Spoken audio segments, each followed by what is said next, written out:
Guys, naghihimay ako ngayon ng malunggay. Ilalagay ko sa aking isda.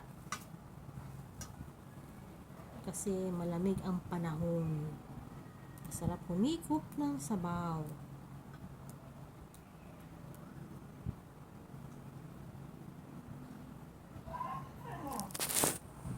Kaya kailangan kong magkulay ng malunggay.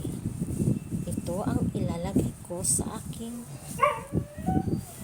sinabawan.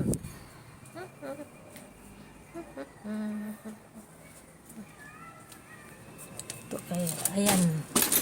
Papasok na si Boy. Ayan, maulan kasi guys. Huminto na yung ulan.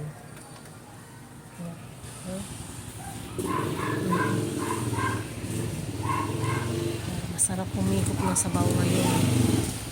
Fish with malunggay soup. Malunggay soup. Kaya, oops. Kaya, malunggay ang aking hihimayin. Tadat! Tadat! Bye! Ako'y magluluto pa ng aking